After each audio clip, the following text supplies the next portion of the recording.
Salve, salve, torcida vascaína, a gente está de volta aí com o nosso canal Vamos Vasco e com as notícias do nosso Vascão. Pessoal, ontem a CBF detalhou aí os jogos da Copa do Brasil, os horários, as datas aí confirmadas. Vamos falar aqui do confronto do Vasco contra o Atlético Paranaense, qual será o dia, qual será o horário. Vamos falar também aqui da folha salarial do Vasco, amigo, uma folha bastante inchada aí, que a CSS Partners cometeu uma loucura gigantesca de assinar contratos extraordinários aí com os jogadores, né? Vamos falar muita coisa disso aqui no nosso vídeo hoje e muito mais para vocês, mas antes de começar, deixa o like, se inscreve aí no canal se você não está inscrito, ativa aí o sininho das notificações aí para você receber os vídeos postados aqui do nosso canal Vamos Vasco. Muito obrigado, galera, que tá se inscrevendo aí, tamo junto aí, nossa meta é chegar a 215 mil inscritos.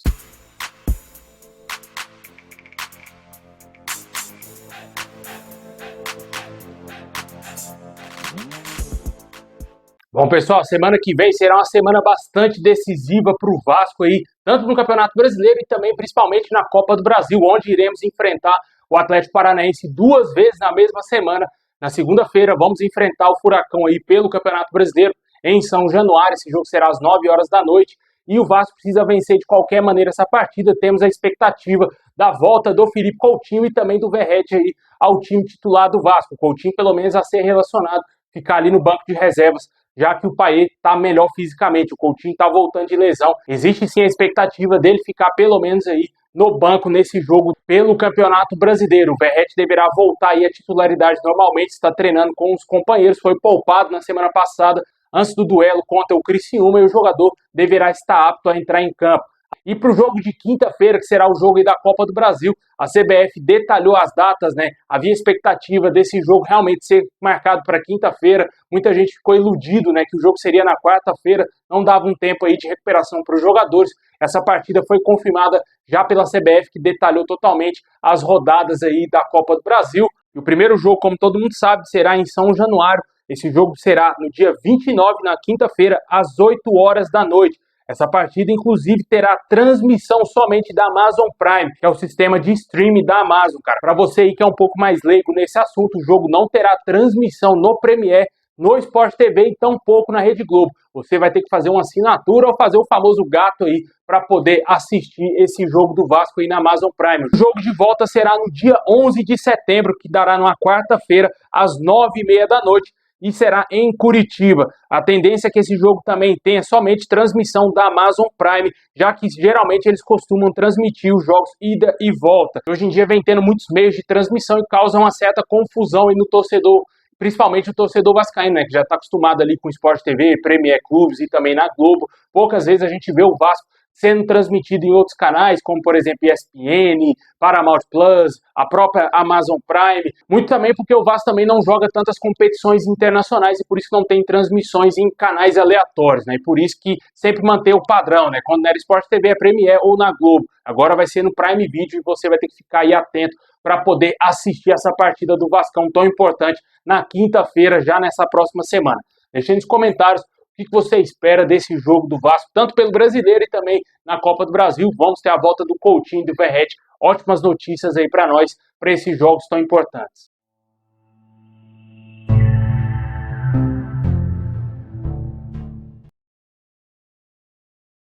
Bom, de acordo com o Globoesporte.com, hoje a folha salarial do Vasco estaria em cerca de 17 milhões de reais, levando em consideração apenas os atletas. Em comparação, em 2022, a folha era de 6 milhões de reais, ano que o Vasco estava aí na Série B do Campeonato Brasileiro.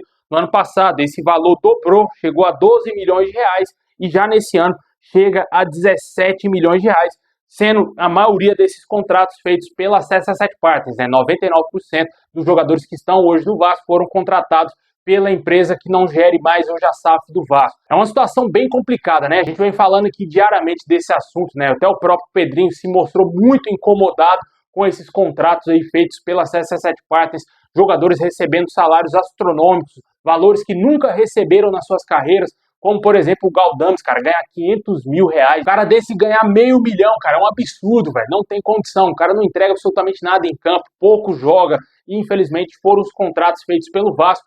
Jogadores que saíram do Vasco encontraram dificuldades enormes para encontrarem novos clubes, porque os clubes não tinham grana para bancar os salários que o Vasco estava pagando a eles, né? E os jogadores que saíram, o Vasco teve que dividir salários, como por exemplo o Serginho, que já foi até oficializado pelo Criciúma. O Vasco divide os salários com o próprio Criciúma até o final dessa temporada. Ele chegou lá ao Criciúma até o final de dezembro, emprestado pelo Vasco, né? Porque o Vasco não tinha condição de manter um jogador desse aí. Com certeza ganhava um salário astronômico, fora da realidade, pelo que ele entregava dentro de campo, e o Vasco teve que dividir os salários com o Criciúma, que foi o único clube que topou fazer esse tipo de negócio.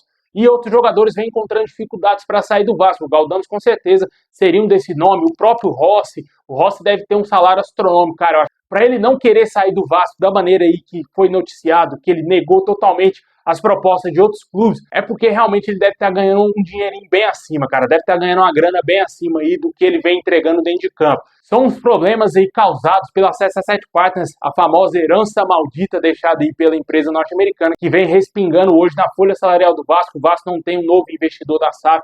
É muito complicado bancar essa folha salarial. Eu imagino o sacrifício que está sendo feito pela gestão do Pedrinho para bancar os salários em dias, porque se atrasar um salário, o elenco já é limitado, se atrasa salário, aí a gente volta totalmente a brigar para não cair de divisão, isso se não cair, porque ninguém joga com salário atrasado. É bem complicado um jogador mostrar futebol com um salário atrasado, né? Infelizmente, vamos torcer aí para que o Vasco resolva essas questões ainda até o dia 2 de setembro, alivie mais ainda a folha salarial, para que saiam mais jogadores. O Vasco teve negociações avançadas aí para o Galdames fechar com o São Lourenço, o clube argentino desistiu totalmente de fechar com um chileno, e ele segue lá no Vasco.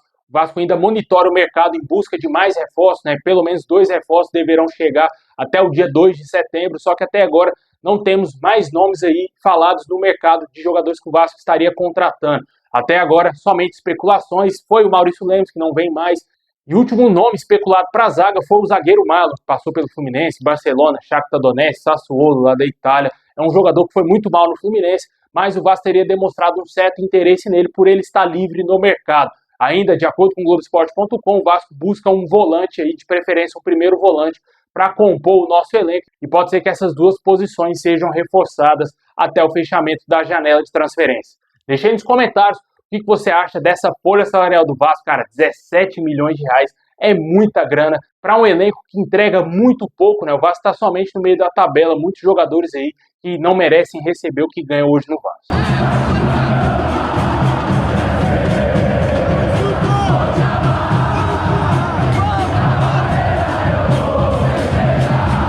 Bom, pessoal, esse é o vídeo de hoje. Valeu por ter assistido até o final. Deixa o like, se inscreve, ativa o sininho. Assim que tiver mais novidades, vamos trazer aqui no canal, hein? Tamo junto. É nóis.